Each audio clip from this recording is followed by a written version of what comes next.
So what song are you most excited about for Saturday? And for me, I know it's not his original, but it's Call 'Em Baton Rouge, just because I really do When you like say that song. original, what do you mean original? That's a cover.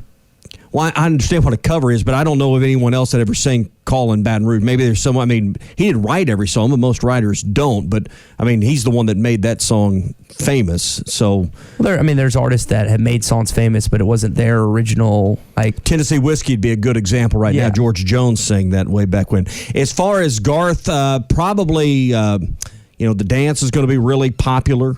And that's one of my favorites. Shameless. I really like. I really like The Beaches of Cheyenne. That's one of my personal favorites. So, I've got a lot. I probably have as much Garth in my playlist on my Amazon Music as I do probably about anybody. Well, Coach, which one are you looking forward to the most on Saturday Unanswered night? Prayers would be another one. Yeah, he's not going to play my favorite song. My favorite song is Lonesome Dove. He won't play that one. That's a deep cut. That's a deep cut, Coach. That's a deep cut. Yeah. I think I like the classics, the sing-alongs. Play the hits. Yeah, and I've never seen him perform. All Day Long is the new one. He'll probably open with that. I'm kind of looking forward to seeing him sing that one. I think it's going to be a great time on Saturday. Now, my dad, Coach, was texting me earlier this week. He's been to one of his concerts at Simmons Bank Arena in Little Rock, and I know you've been, and you referred to him as a showman, which Tommy has said on this program. What could Arkansas fans and our listeners expect for someone that maybe hasn't been to one of his concerts like myself on Saturday? It's not country, He's a country artist, but heavily influenced throughout his career by Kiss, rock people, Bob Seger, different people. So he's a country guy that is a performer. So more of a performance. There's going to be some theatrical things. The stage, which we drove by yesterday, they've got it pretty much all set up. It's just very elaborate. But I think the thing that most amazes me about Garth is he will be all over that stage, every inch of it, and he never breathes hard. Like, if I had to run around that stage and then try to talk on a microphone, I'd be out of breath. It's amazing to me the condition that those guys are in up there and how hard they perform. But it'll be 2.5 hours to 3 hours. There'll be, he'll do a different song for Arkansas that he doesn't do anyplace else. So I'm kind of anxious to see what that song is. Yeah. What song does he do special for Fayetteville? You've got your ear low to the ground on campus. So you may know this. I we hadn't had Hunter on and asked him about this, or Scott Verity or somebody. How did this come about? Was this something the U of A reached out and said, hey, would you bring your tour here, or did Garth's people reach out? Do you have any idea what the origin of him coming to Fayetteville was? That's a great question. I have not heard that. I just know that the second I heard it, I checked my calendar to see if making sure there wasn't something on that date I couldn't get to, Yeah. So I don't know. That'd be an interesting question to find out from those guys on how it happened. But I'm certainly glad we made the list, because it's. I saw him in Fayetteville in 1989 when he was first coming out at Doc Murdoch's, and now everybody up here says, oh, yeah, I was there, too. I was like, no, you weren't, because I knew all 55 people that were there, and you weren't one of them. Remember, you would know this as a Greenwood guy. He played the Arkansas-Oklahoma State Fair at Harper Stadium. K. Rogers. K. Rogers Park, but probably he had just kind of exploded on the scene early 90s. I don't know, it's probably 91, 92. I wasn't at the show. I've never seen him in person, but people still, Garth Brooks played at the State Fair here once. Fact. He sure did. Yeah, he sure did. I think if you made me put a date on it, it was right after No Fences came out, so I would say it was probably 92, 93 there. I'd have to go back and look. I got my ticket stub somewhere. He had a number one. They booked it, and then he had a number one and became a big deal prior to the show, and he still came and did the show. But he's played a lot of places, but probably not many like Harper Stadium. I wish he played Bentonville High School gymnasium. He came there for the Walmart stockholders meeting in between those two shows. This will be my 12th time to see him. Holy cow. And I think I've seen him I saw him on pretty much every tour except when he went through that little Chris Gaines phase.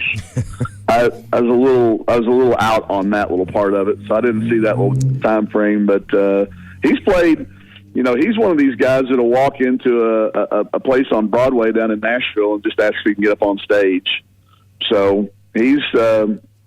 It's going to be. I'm just anxious for people that, you know, like my daughter who has not yet seen him, and you know, talk about hearing you guys say y'all haven't. Just, I think he's one of those people that during our lifetimes, you put him up there with Prince, you put him up there with Michael Jackson, you know, and now Bruno Mars maybe is some of the better performers of our lifetimes. Well, and I was discussing this the other day. I don't think this was on the show. It just kind of a barstool conversation. Name me what he's doing. Go to a stadium and sell out 80,000 seats.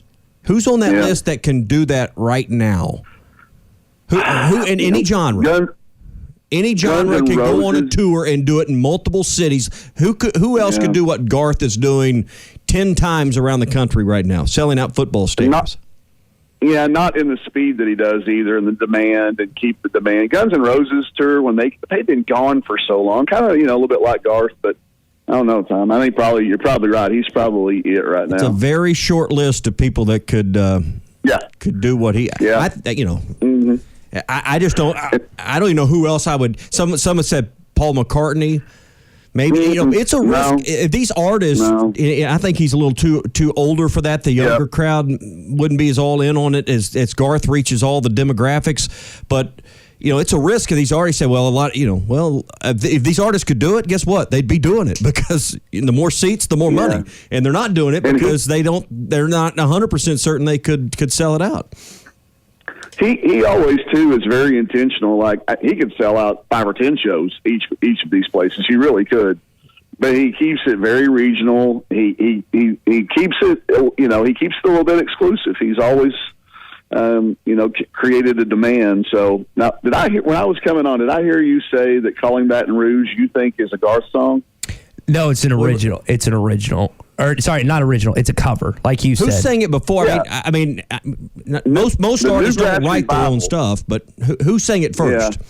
Yeah. The Newgrass Revival recorded it. It was a massive hit before. And I mean, there's no question he made it famous. But if you were following country music during the mid '80s, there's a group called the Newgrass Revival that does it. And he of course took it and made it famous, just like Friends in Low Places and the Thunder Rolls. Tanya Tucker cut Thunder Rolls on now. I grew up listening to that with my parents, so he doesn't write a lot. He doesn't get the credit he deserves for being a songwriter because some of his really good songs he did help write, but he does a lot of covers that have been played and released. So it's a little bit of the different, not like Hard Luck Woman from Kiss. I mean, that's a pure cover. They obviously made it, and then he started playing it. But when he exploded, they went back into some of these catalogs and found songs that he had enjoyed, listening to when he grew up, and he just redid them. So it'll drive him crazy when they play Calling Baton Rouge in Fayetteville, though. Yeah, that'd be. Are you familiar with "That's What Cowboys Do"? You familiar with that song? Oh, yeah. You look at me. How that song wasn't recorded by George Strait? If that isn't a George Strait song. And written for George Strait with the steel guitars and the way that sounds, but Garth does a great job of it. When I hear that song and Garth do it, I think, man, somebody should have given that song to George Strait to sing. No question. Because he might be the only guy still with the steel guitar prominently on stage. is George. You're probably right. Yeah, Coach, we got 2 texts in here, and you tell me what you think about these. Jeff in Fayetteville says Adele would sell out, and Fisher and Charleston says Pearl Jam. I would not be a fan of going to either of those. What do you think about those two? I would not probably go see Adele. I appreciate her talent, but probably wouldn't fight the crowd. I'd wade through deep water to go see Pearl Jam if they get back together and do a show. But I don't think they would sell out that many places, that many nights, that fast. I think there's an audience. I think there's a following. Adele probably would because maybe her mass appeal, but not me. Not for me. Do you have your outfit picked out? Eric Musselman seems to. He's got his Garth Brooks I thought only jersey. like my wife and the women were asking these. I didn't know guys were asking guys. Apparently, what are you wearing to the show? Eric's got his Garth Brooks Razorback basketball jersey, and I didn't know if you had one too, Coach. I'm more of a T-shirt and jeans, maybe a ball cap. I wore a cowboy hat back in college, but I'll probably be baseball cap. And, First guy in Greenwood to ever wear a cowboy hat, I bet you. I would say so too. Not even. No, maybe one of the last. Out at Vatchgrass. Yeah. Oh, hey, listen. Let's not get started there now. Come on. There's a different set of rules when you come to Vash, and we're proud of them. The only places that people wear cowboy boots with golf spikes on them would be at the Vatch. So Go ahead, Coach. The first time I took my wife, I told her, I said, I just want you to be prepared for this when we go to Bashgrass. And most of these guys are my close friends. There's going to be a lot of people whose golf cart was more expensive than the vehicle that they drove there in. and that's a fact. Yeah. That's a fact. Yeah. I got a question. When going to concerts and you see someone like you're saying this is your 12th, are you going to wear a Garth Brooks T-shirt to the concert? No. Where do you stand on that? Yeah, I'm not there. No, I think that, and if you know my video guy Jeff Brazil, you'll know we talk about this all the time. That's just a sign that you're maybe closer to fanatic than fan. That's fanboy stuff, is what I was going to say. Yeah, you've crossed over a little bit. I'll tell you this: I would probably give a hard pass to somebody that's got a true vintage concert jersey, maybe back from one of the first couple of albums or the first few years, like a Rope in the Wind shirt. Yeah, but for whatever you do, don't go buy a shirt there and put it on. That's just not that. You can if you want. I'm not telling people what to do, but that's usually a sign that it's your first show or maybe stuff like that. So you look like a rookie. Yeah, you're going to single yourself out. Yeah, you're going to single yourself out. But please buy the shirt. Please, by all means, buy the shirt because Garth needs the money. He's barely scraping by right now. So. Yeah, no, that's going to go to pay for one of the roadies or something like that. So certainly buy the merch, and a lot of the big time stars will give those proceeds to something else. So yeah, buy the merch. Say you were there, but don't put it on. Well, Brandon in Paris asking another good question. Do you sing along during the songs that you know? Because this is always a hot topic. It's like, well, who sings that song? Well, Garth does. Well, let him sing it. Like, where do you stand on during concerts on actually singing along or just kind of listening to the tunes? My rule is if the artist asks you, then you do it. So, like, if they give you the wave on "Come On," or like, "Hey, help me out on this part," or the fourth verse of "Friends in Low Places," will be the moment Saturday. Sure. Yeah. Do you want the chorus?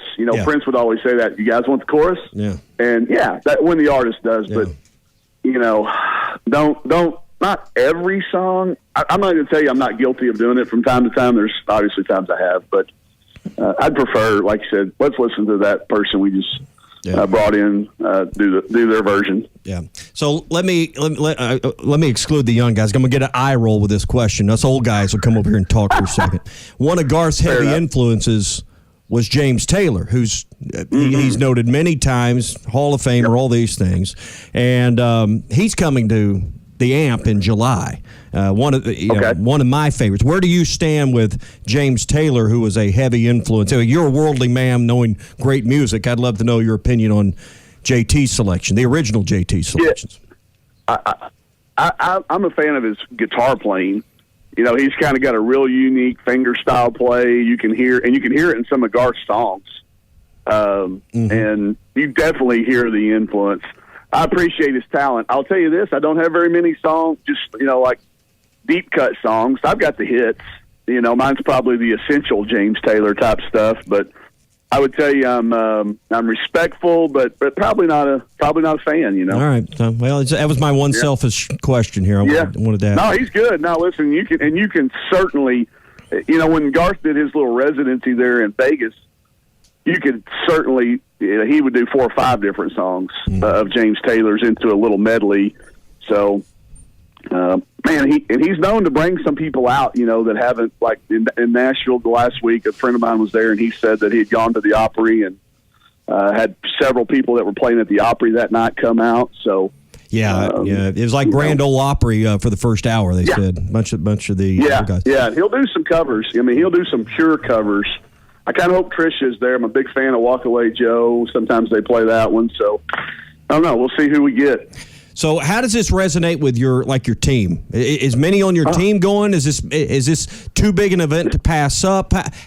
How is this being perceived and received by the students on campus and those that you see on a daily basis?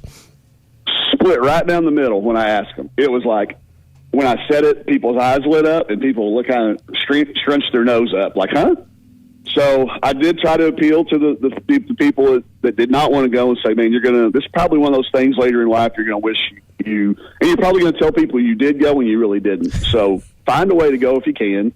Garth is amazing with student athletes. He always comes in and comes to campus and does an opportunity for these to talk to them. So I'd say I'm going to bet it's 50-50. He was a javelin before they thrower. talked to Garth. Yeah. He was an athlete at Oklahoma State through javelin. Yeah, he did. Yeah, and I think that's why he continues to do that. So I'm going to say it's 50-50 today, and then after they get a chance to hear him talk and be around him, I'm going to bet a lot of them try to find their way in there. So I've tried to talk about the experience. The other thing I really, we try to teach our kids things. I said, leave your phone in your pocket. Watch it with your eyes. Yes. Take a couple of pictures, but don't hold your camera up for a whole song or something. Just catch a quick, but watch it with your eyes and remember it that way. So it'll probably be like trying to teach them how to guard a ball screen. They probably won't listen to me, but I hope they do. I've done that where I've recorded one of my favorite songs, like at a James Taylor concert or a Zach Brown show. Or how many times you ever go back and watch that? That'd be like never. Yeah. It's just cluttering up your phone. So yeah, you're right. And watch it. Absorb the whole moment. Yes, and the atmosphere. The people that are going to be around you. That's the experience of live music. And again, I get it. Take a few pictures, say you're there. Put it out, save it, but yeah, you're like you just said, you won't go back and watch it enough to overrate doing it. All right, Coach. Last thing from us before we let you go. Did Hunter hook you up with backstage passes, front row? Where are you going to be sitting on Saturday night? Hunter did well. He did a good job for the employees that got in on the list. They did a lottery. Tickets are good. I do not have a backstage pass. How good are the tickets? Yeah, be very precise. Security would have to be in a big rush to get to me if I tried to rush the stage. They'd have to be on top of their game. I could get there pretty fast. Not bad. Not bad. Yeah. Well, Coach. Yeah, and I'm a ticket snob, so I'm really like I said. The university with that lottery of tickets, it was good, but. There's a lot of seats that are good seats. He does, that's what Garth does. He tries to make the worst seat in the house good. That's what he always has said he's done. If you've watched in his documentaries, he will be sitting at the highest spot of the stadium, and he'll do what he can to make that person feel like they're front row. So was it wrong of me when I selected my seats in the south end zone? I did that because I knew the beer stands were closest to those seats. That's what we call a pro move right there. And I knew it was chair back. That was the other thing that was important to me is I wanted a chair back seat for this event. Mm-hmm. Ted Lasso would say that's a pro move right there. Well, you don't want someone, because there's going to be someone from Guthrie, Oklahoma, roll up in here, and you don't want them encroaching on your bench seat in the on the east side or something. So. It's the access too. That's in and out, and it'll be. You'll have a great view. You'll have the full thing when they bring the lights up. Yeah. I don't second guess your choice. Yeah, man. When you get a little gray hair on you, you think about things like concessions, bathrooms, entrance, exit plans, all those things. So are y'all coming up to tailgate? Are y'all coming up to pregame? Or y'all absolutely. Okay. We got a whole big plan worked up. I'll tell you later because Ty's not really invited, but I'll tell you later. You can come by and give me the secret. I promise. I won't tell Ty anything. Yeah. I promise. No, we're going to get up. I think a lot of people will get there early. I think traffic could be a nightmare, because everybody's going to want to arrive at one time for the deal. It won't be like a football game where it's scattered out all day. Yeah, we haven't given a shout. I got to say the last thing. Bobby Bones is opening. And I think, Bobby Bones has, to me, become Arkansas. He is such a proponent for Arkansas. He just signed about 6 or 7 of our athletes to NILs. He's the opening act, and he's really entertaining. So get in there early, see Bobby Bones. What's he going to do? Like a stand-up? I mean, what? No, he plays. He's got a band. What's his band's name? He's got a band. Mike? Yeah. He's left-handed. He's really talented, though. He's really, really talented. He's entertaining. But to me, it's just how much he loves Arkansas. That's going to show. That's going to come out in their performance too. But I think he will. They will. His little show will surprise you how entertaining they are. So everybody get in there early. That's tailgating. Don't wait for Garth to get in. I know Ruskin can't wait to see that part of the show. He'll be there early for that, so should be fun. Well, Coach, enjoy the concert, and swing by and see us. We'll be over in Lot 72. Come by. We'll find something cold to drink for you. Sounds good. All right. Thanks, guys. Mike Neighbors with us here. A lot of basketball talk in the last 20 minutes. Yeah, but I think that's what's on everybody's mind right now is this show, their weekend plans. I mean, I know more people going to this than I do to most football games at one time. That everybody kind of in the circle is going. I mean, here at work, I bet way over half of the folks here at the station are going. So I mean, this is the one thing that's going to be talked about. And one thing we should ask Coach about is this may be is Coach still on the line? Punch him back in a second. Well, he's good. Coach, will this be the largest gathering of Arkansans ever in Arkansas? Ooh, boy. What are they putting the number at? I haven't really even heard. Is it 80,000, 85? My guess is 80. 80? I mean, there was an Arkansas Derby that had the low 70s. Arkansas had 76,000 or so for the Arkansas-Bama game. That's the stadium record. Do you beat the stadium record? Because if you do, I think that would be the largest gathering of any event in Arkansas. I think they break that. Yeah, I can't think of anything. Y'all, maybe that back in the late 80s when Kisser and Fort Smith used to do the golden egg hunts. You remember those things, Tom? There weren't 80, but there weren't 80,000 at that. Man, that day when it was out at Ben Guerin Park, I've never seen that. I would have put it. Yeah. I don't know. Let's say you're right. I'm going to go with you. I'm going to agree with you. All right, we got to run. Thanks, Coach.